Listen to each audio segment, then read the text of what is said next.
तो ये जो पीसीओएस है वो कितना सीरियस है।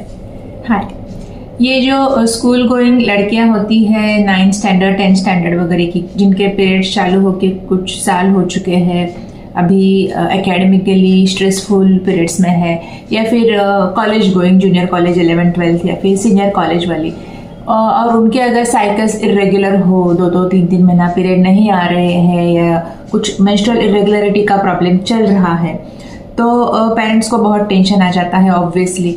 और जब वो इन्वेस्टिगेट करते हैं, गायनेक से कंसल्ट करते हैं, सोनोग्राफी वगैरह एडवाइस किया जाता है और सोनोग्राफी में डायग्नोसिस आता है पीसीओएस।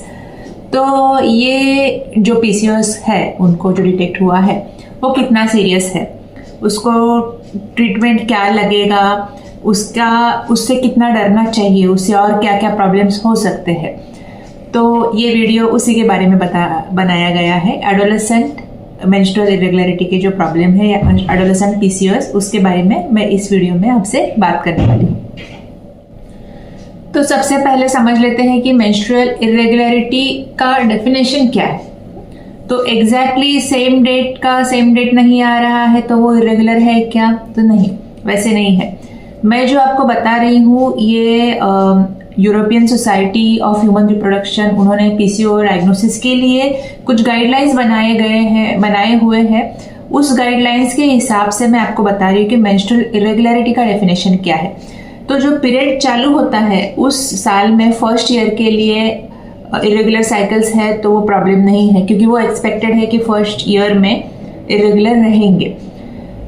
पीरियड चालू हो गए, 1 साल भी हो गया, तो उसके बाद क्या होना चाहिए, वहां पे भी एग्जैक्टली टाइम टू टाइम नहीं आ सकते हैं। लेकिन अगर साइकिल्स 21 to 45 डेज के बीच में आ रहे हैं, मतलब आइदर 21 डेज पे आ रहे हैं या 45 डेज पे आ रहे हैं या उसके बीच में आ रहे हैं, तो वो भी हम रेगुलर ही कंसिडर करेंगे। वहां पे भी कोई चिंता की वजह नहीं है, कोई प्रॉब्लम नहीं है, इन्वेस्टिगेट वगैरह ज़्यादा कराने की ज़रूरत नहीं है। सिर्फ साइकिल अगर 21 to 45 डेज के बीच में आ रहे हैं, तो अगर हेवी फ्लो हो रहा है, पेनफुल है वगैरह, तो उसके लिए लग सकता है, बट सिर्फ इरेगुलरिटी के लिए यहाँ पे कोई इश्यू नहीं है।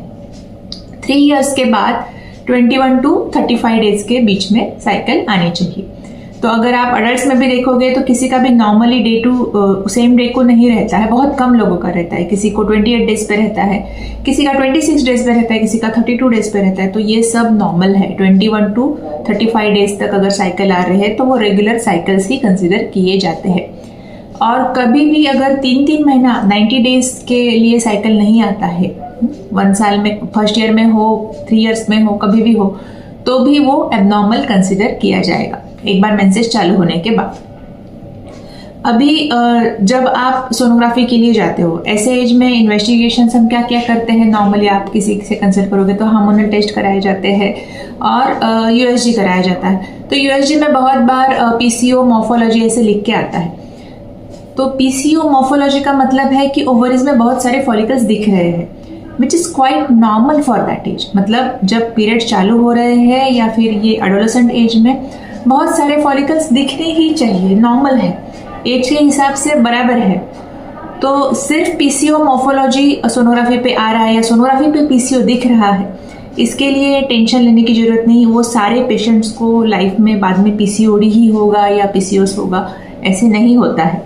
सोनोग्राफिकल डायग्नोसिस अलग है, पीसीओडी या पीसीओएस का डायग्नोसिस सोनोग्राफी, क्लिनिकल साइंस, बाकी साइंस, हेयर ग्रोथ वगैरह वगैरह, वो सब चीज़ों को देखकर किया जाता है। तो इसके लिए अभी डरने की जरूरत नहीं, सिर्फ सोनोग्राफी पे कुछ लिख के आया है। तो अभी बात करते हैं ट्रीटमेंट की। तो ट्रीटमेंट क्या लगेगा? तो फर्स्ट एंड फॉरमोस्ट सबसे इम्पॉर्टेंट चीज़ है लाइफस्टाइल मॉडिफिकेशन। और ये इस तरह का ट्रीटमेंट है जो पूरी लाइफ में बहुत सारी चीज़ों के लिए भी हेल्प करेगा। तो लाइफस्टाइल मॉडिफिकेशन में क्या क्या आएगा? डाइट, इस एज में ही अच्छी आदतें लगाएंगे तो पूरी लाइफ के लिए अच्छी आदत रह जाएगी। तो डाइट में आएगा कि जंक फूड अवॉइड करना है या लिमिट में रखना है। अवॉइड मतलब टोटली नहीं बोल सकते आप उस एज में बच्चों को, लेकिन लिमिट में रखना है। ज़्यादातर हेल्दी खाना खाना है, खाने में उनका वेजिटेबल्स का, सैलड्स का परसेंटेज 50% के ऊपर होना चाहिए प्लेट में। प्रोटीन्स होने चाहिए उनके डाइट में। शुगरी इंटेक कम रखना है, लिमिटेड रखना है। जो जंक होता है जैसे सोडा, कोल्ड ड्रिंक, बाकी सब चीज़ें जो रिफाइंड फ्लोर से बनाई जाती है उनका लिमिटेड कंजप्शन रखना है। उनके साइड इफ़ेक्ट्स आपको बैठ के समझाने पड़ेंगे, क्योंकि इस एज में आप ऐसे ही बताओगे ये मत खाओ तो हो सकता है वो आपका इन्फॉर्मेशन निगेटिवली ले। तो पूरी लाइफ पे, पूरे हेल्थ पे होने वाले साइड इफ़ेक्ट्स अगर आप अच्छे से समझाओगे तो उनको समझ में आएगा, तो वो बच्चे फॉलो कर सकेंगे कि डाइट उनको कैसे हेल्दी रखना है। उसके साथ उनके लाइफस्टाइल में उनका एक्सरसाइज आना ही चाहिए। उनको डेली कुछ ना कुछ फिजिकल एक्टिविटी करना ही करना है, तो ये भी उनको आपको समझाना पड़ेगा।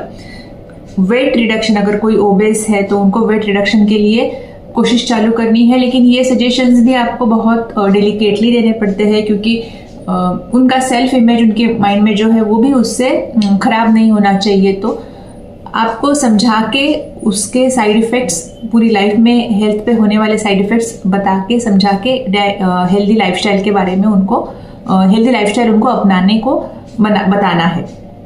फिर आता है ट्रीटमेंट का पार्ट, हार्मोनल टैबलेट्स। तो कुछ पीरियड के लिए आप हार्मोनल टैबलेट्स ले सकते हो अंडर गायनेकोलॉजिस्ट एडवाइस, लेकिन पूरे मतलब हमेशा के लिए लेना एडवाइजेबल नहीं है और डिफ़िकल्ट भी है रोज़ टैबलेट लेते रहना।